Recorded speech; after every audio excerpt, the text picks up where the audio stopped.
కృష్ణా జిల్లా తోట్లవల్లూరు పమిడిముక్కల మండల వ్యాప్తంగా ఉన్న లంకలో ఉన్న వాణిజ్య పంటలైన పసుపు, కంద, అరటి, తమలపాకు మరియు కూరగాయ పంటలు పూర్తిగా నీటిలో మునిగి నాశనమయ్యాయి. దీంతో లంక గ్రామ రైతులు తీవ్ర ఆందోళన చెందుతున్నారు. తమ పంట పూర్తిగా నీట మునిగిందని తమను ప్రభుత్వం తక్షణమే ఆదుకోవాలని రైతులు విజ్ఞప్తి చేశారు. ఎన్నడూ చూడని విపత్తు ఇప్పుడు చూశామని, తమ పొలాల్లో నీళ్లు బురద బయటకు పోవడానికే చాలా సమయం పట్టేటట్లు ఉందని విచారం వ్యక్తం చేశారు. ఇక ప్రభుత్వం తక్షణమే స్పందించి తమకు తగిన న్యాయం చేయాలని విజ్ఞప్తి చేశారు.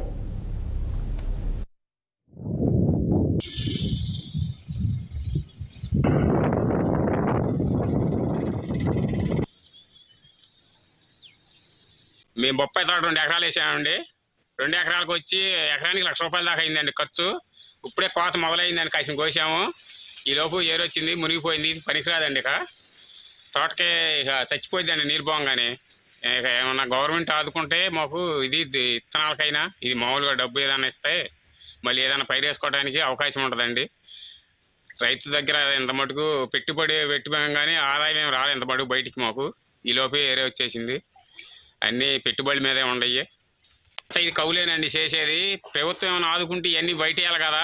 ఆదాయం మా దగ్గర అప్పుడు పెట్టుబడికి ఏమి డబ్బులు లేవు. రైతుకి దగ్గర అంతా డబ్బు అయిపోయింది పెట్టుబడులకు వలన. నేను చక్కెరకేళి అరటి తోట వేసామండి. కౌలు రైతుని నేను. 3 ఎకరాల 30 సెంటు పొలం ఇది.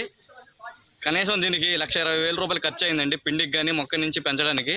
ఇది వచ్చి చూడండి సార్, గెలలు ఎలా ఉన్నాయో. గెలలో టైట్కి వచ్చే సమయానికి పంట కృష్ణానది పొంగి పంట అంతా నాశనం అయిపోయింది. ఈ ప్రభుత్వం ఏమన్నా దయచేసి రైతుల పక్షాన చూస్తే తర్వాత పంట అయినా వేసుకోవడానికి విత్తనాలు కానీ మినుము వేసే టైం వస్తుంది. అయిపోయింది అంటే అయిపోయింది, ఇంకా వెనక్కి తిరిగి రాదు. మినుములు అట్లాంటి ఏమన్నా విత్తనాలు ఇప్పిస్తే మళ్ళీ నెక్స్ట్ పంటకైనా మేము ఇచ్చేసుకుంటామని చెప్పి కోరుకుంటున్నాం. మేము బొప్పాయి